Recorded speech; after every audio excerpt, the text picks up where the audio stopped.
Hello, எல்லாருக்கும் நமஸ்காரம். Welcome to Girija's kitchen. நாம் இன்னைக்கு இந்த வீடியோவில் கிடாரங்காய் ஊறுகாய் எப்படி பண்ணுறதுன்னு பார்க்கலாம். இந்த கிடாரங்காய்க்கு நார்த்தங்காய்க்கு என்ன வித்தியாசம்னா, நார்த்தங்காய் கொஞ்சம் சின்னதாக இருக்கும், கிடாரங்காய்ங்கிறது கொஞ்சம் நல்லா இந்த அளவுக்கு பெருசாக இருக்கும். இப்போ நம்ம வாங்கும்போது தொட்டு பார்த்து வாங்கணும். இந்த பாருங்க, இந்த மாதிரி நல்லா வெயிட்டாக இருந்ததுன்னா நிறையா சாறு இருக்கும், ஊறுகாவும் நல்லா இருக்கும். இப்போ இந்த 2 கிடாரங்காவை நல்லா அலம்பி தொடச்சி வச்சுருக்கேன். எப்படி பண்ணுறதுன்னு பார்க்கலாம். இதோட தோல் ரொம்ப திக்காக இருக்கும், அதனால் இதை நம்ம முதல்ல எண்ணெயில் வதக்கின்றலாம். எப்படி வதக்கிறதுங்கிறத நான் பார்க்குறேன், உங்களுக்கு காமிக்கிறேன். உங்களுக்கு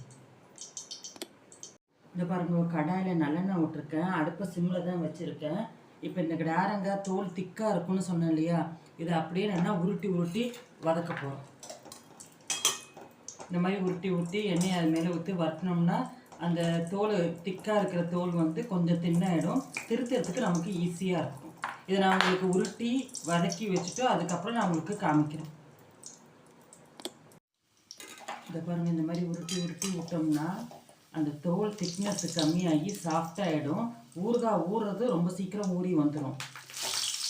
இன்னொரு 2-3 நிமிஷத்தில் இதை நம்ம எடுத்துடலாம். இதை சவுந்திருக்கு தெரியுது பார்த்தீங்களா, அந்த தோல் வந்து கடிமையாக உள்ளது சாஃப்டாக மாறிடும். இதை பாருங்க, நம்ம இந்த கிடாரங்காவை நல்லெண்ணெயில் நல்லா உருட்டி உருட்டி வதக்கி எடுத்துட்டாச்சு. அந்த பச்சை நேரம் மாறி எடுத்து பாருங்கள், இப்படி தொட்டாலே அமுங்கிறது தெரியறதா. இப்போ இந்த வதக்கிறதுனால தோலில் உள்ள தடிமன் சாஃப்டாகிடும். மோரோவர் கிடாரங்காய் உங்களுக்கு ஊறுகாய் கசக்காமல் இருக்கும். இப்போ இதை ஆறினோன்னா உங்களுக்கு நான் திருத்தி உப்பு போட்டு காமிக்கிறேன். இதை பாருங்க, வதக்கின கிடாரங்காவை நல்லா பொடியாக திருத்தி உப்பு போட்டு வச்சுருக்கேன். உங்களுக்கு பார்த்தா தெரியும், சக்கை தனியாக தோல் தனியாக இருக்கிற மாதிரி இருக்கும். இதை ஒரு 2 நாள் கிளறி கிளறி விட்டோம்னா நல்லா இந்த சாரெல்லாம் இழுத்துண்டு ரொம்ப நல்லா இருக்கும் இந்த கிடாரங்காய். இப்போ உப்பு காரம்லாம் இதுக்கு உப்பு மட்டும்தான் போட்டிருக்கேன். வெந்தயம், மஞ்சப்பொடி, காரப்பொடி வந்து 2 நாள் நல்லா ஊறட்டும். ஊறினதுக்கப்புறமா 3ஆவது நாள் தான் போட போகிறோம்.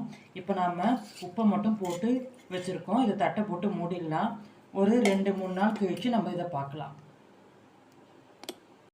இது பாருங்க, நம்ம திருத்தி வச்சுருந்தோம் இல்லையா, உப்பில் போட்டு 3 நாள் ஆகிடுத்து.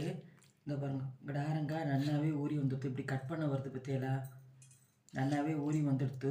இப்போ இதுக்கு வெந்தய பொடி, மஞ்சப்பொடி, காரப்பொடி, பெருங்காயம், அப்புறம் நல்லெண்ணெயில் கடுகு தாளித்து குத்த வேண்டியதுதான்.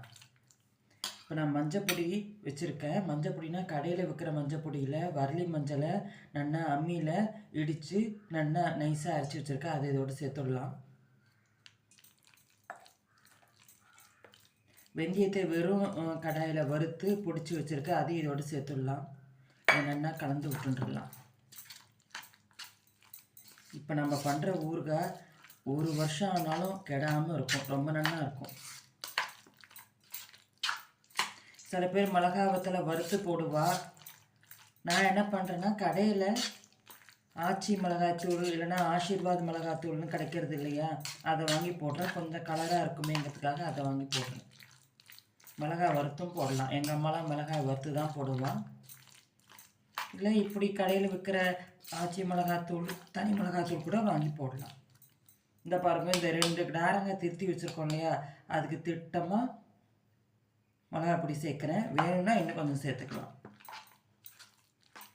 இதை நல்லா கலந்து விட்டுன்ட்டு பெருங்காய பொடி சேர்க்கணும். ஏன்னா இந்த கிடாரங்காய் ஊறுகாய்க்கு பெருங்காய பொடி தான் ரொம்ப முக்கியம். அந்த பெருங்காய வாசனையில் தான் ரொம்ப நல்லா இருக்கும்.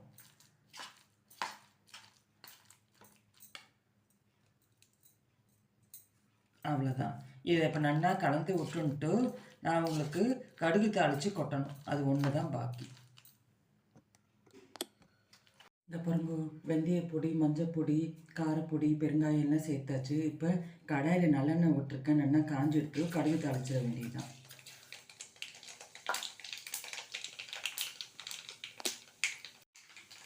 இந்த பாருங்க, இப்போ கடுகு வெடிச்செடுத்து இதை அப்படியே மெதுவாக எண்ணெயை குத்திட வேண்டியதுதான்.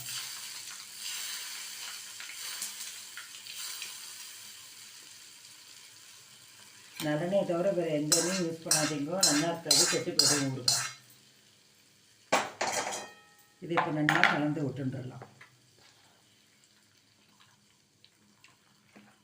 அவ்வளோதான், நம்மளுடைய டேஸ்டியான கிடாரங்காய் ஊறுகாய் ரெடியாக எடுத்து. இது ரொம்ப நல்லா இருக்கும், வருஷ கணக்கில் இருக்கும். இது ஏர் டைட் கண்டெய்னரில் போட்டு இதுக்குன்னு ஒரு தனி ஸ்பூன் போட்டு பத்து இல்லாமல் சாத்து கரண்டியோ குழம்பு கரண்டியோ எதுவும் இதில் படாமல் இருந்தால் ரொம்ப நல்லா இருக்கும், ரொம்ப நாளைக்கு வரும் இந்த ஊறுகாய் கெடாமல். இதை சாம்பார் சாதம், ரசம் சாதம், தயிர் சாதம், வெளியூருக்கு ஏதாவது நம்ம கட்டு கூட கட்டி எடுத்துன்னு போகிறோம் அப்படின்னா இந்த ஊறுகாய் தொட்டுட்டோம்னா ரொம்ப பிரமாதமாக இருக்கும். இந்த பாருங்கள் எவ்வளோ ஜூஸியாக இருக்குது.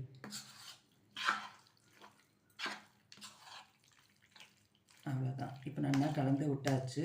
இது அப்படியே இன்றைக்கி சாயங்காலம் வரைக்கும் இருந்தோன்னே நல்லா ஆறினதுக்கப்புறமா ஒரு ஏர்டைட் கண்டெய்னரில் போட்டு ஃப்ரிட்ஜில் வச்சுடுங்க.